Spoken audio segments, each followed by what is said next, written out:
Lalu kemudian yang kedua dalil beliau adalah kitab Al-Mazdi bi Ansabit Talibin, karya daripada Sayyid Syarif Nazmuddin Ali bin Muhammad Al-Umari An-Nasabah. Di dalam kitab ini tekstualnya begini. Wa Ahmad Abul Qasim. Yang dimaksud Ahmad Abul Qasim ini siapa? Ahmad bin Isa. Oh, yang dimaksud dari Ahmad Abul Qasim itu ya, Ahmad bin Isa. Ya, betul. Ya. Beliau itu Al-Ma'ruf bin Nafat. Ya, kenapa? Kenapa beliau itu dikenal sebagai An-Nafat? Karena elatnya adalah ia berdagang minyak nafat sejenis minyak tanah. Oh, jadi dia terkenal. Ya, betul. An-Nafat. Kemudian ia mempunyai keturunan di Baghdad dari Al-Hasan, Abu Muhammad Ad-Dalal, Ad-Dauri di Baghdad. Aku melihatnya wafat di akhir dan seterusnya. Nah, ini juga kita bisa jadi acuan. Titik kontekstual itu kita baca Ahmad Abul Qasim. Karena bahasan kita turunan Ahmad bin Isa nih. Iya, turunannya. Ya, yang Ahmad bin Isa yang tidak mempunyai turunan Ubaidillah. Ahmad Abul Qasim, coba lihat.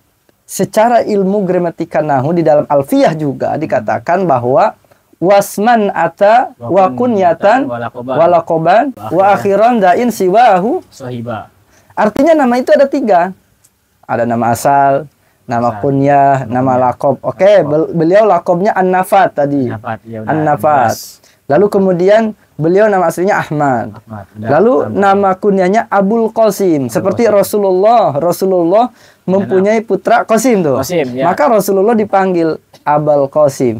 Ya. Berarti di sini saja Ahmad pun jelas bahwa seorang ayah daripada Qasim. Ya. Berarti Ahmad mempunyai juga anak namanya Qasim. Yang namanya Qasim. Ya.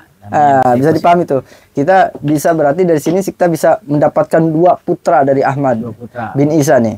Yang pertama yang tadi di atas dalil beliau pertama Abu Ja'far. Lalu kemudian kedua Qasim. Ya, ini saya rasa ketika dijadikan dalil ini tidak bisa dijadikan dalil acuan dalil pertama. Nggak kuat. Nggak kuat. Kemudian kitab-kitab kan saya rasa di zaman abad keempat dan kelima itu ulama pada saat itu ketika menyusun masyhur lah ilmu nasab itu jadi bahan perbincangan. Jadi pastilah kitab-kitab itu banyak. Dan kita tidak bisa melihat satu sisi yang mengambil yang ini misalnya. Seperti maaf bahwa Kiai Imaduddin Utsman ini mengambil sebagian kitab. Bahkan masih banyak sebagian kitab-kitab yang lain. Gitu ya. Kitab-kitab yang lain. Dan ada juga yang mengatakan ada Ubaidillah, ada yang tidak gitu ya. Seperti yang disebutkan diantaranya oleh Habib Hanif Al-Attas, itu beliau ada yang namanya demikian. Walaupun pada akhirnya memang kata Ustadz Imad ini, kitab itu tidak terbukti atau kitab itu artinya ada manipulasi lah. Kitab palsu lah gitu ya. Intinya begitu, kitab palsu. Oke, kalau demikian kita pun bisa tidak mempercayai, bukan tidak memanipulasi. Artinya kita tidak menjadikan acuan dalil daripada beliau. Itu abad yang sekarang lanjut nih. Dalil yang ketiga. Ini ada kitab namanya Muntaqilatut Talibiyah, karya Abu Ismail Ibrahim bin Nasir Ibn Toba. Wafatnya pada 400-an. 400. Ya. Di dalam tekstualnya Biroy Muhammad bin Ahmad An-Nafat. Berarti Ahmad An-Nafat. Muhammad bin Ahmad An-Nafat. Beliau berarti mempunyai nama Ahmad bin Isa ini mempunyai anak atau putra namanya Muhammad. Di sini Muhammad. Berarti kita udah simpulkan nih. Muhammad Qasim, Abu Ja'far. Qasim, Abu Ja'far. Ya, 3 nama. Udah 3 tuh. Kemudian abad ke-6. Kita tamasya lagi ke abad ke-6. Kemudian abad ke-6 ini yang dijadikan dalil ada Asy-Syajarah Al-Mubarakah karya Imam Al-Fakhrur Razi. Nah, kitab ini mengutip Ama Ahmad Al-Abah fa'aqibahu min salasati banin. Ini lagi-lagi menggunakan kata min salah satibanin. Ya, dari sebagian. Ya. Sebagian dari. Sebagian daripada 3 anak beliau gitu, kurang lebih demikianlah redaksinya. Dari ini sebagian daripada anak beliau. Berarti masih banyak anak-anak yang lain yang beliau sebutkan siapa? Muhammad tadi sudah terkonfirmasi. Abu Ja'far sudah terkonfirmasi. Kemudian ada tambahan nih wa Ali. Ada Ali. Kemudian ada penambahan lagi wa Husain. Ya, di Naisabur. Ada Ali dan Husain. Ya, ini Muhammad Abu Ja'far yang berada di kota Roy, Ali yang berada di Ramallah, dan Husain yang keturunannya ada di Naisaburi. Ini udah berapa tuh anak-anak daripada 5. Sudah 5. Walaupun pada akhirnya memang kita tidak bisa mengingkari bahwa Syajarah Al-Mubarakah ini seperti guru kita sebutkan Abu Ya Mukhtar. Ya, saya kemarin itu dikirimin nasihat Abu Ya Mukhtar terhadap santri-santri mengenai nasab Ba'alawi. Beliau memberikan nasihat supaya kita tidak membenci daripada Ba'alawi khusus Habaib Syara'ib. Kita harus cinta kepada mereka. Ya, tetap.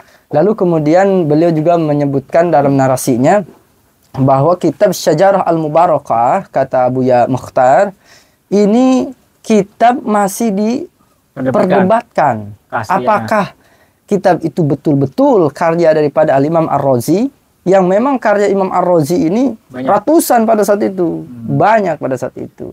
Ataukah orang membuat, mentahqiq, lalu kemudian menisbatkan kepada Al-Imam Ar-Razi. Dan itu juga kita tidak bisa ingkari.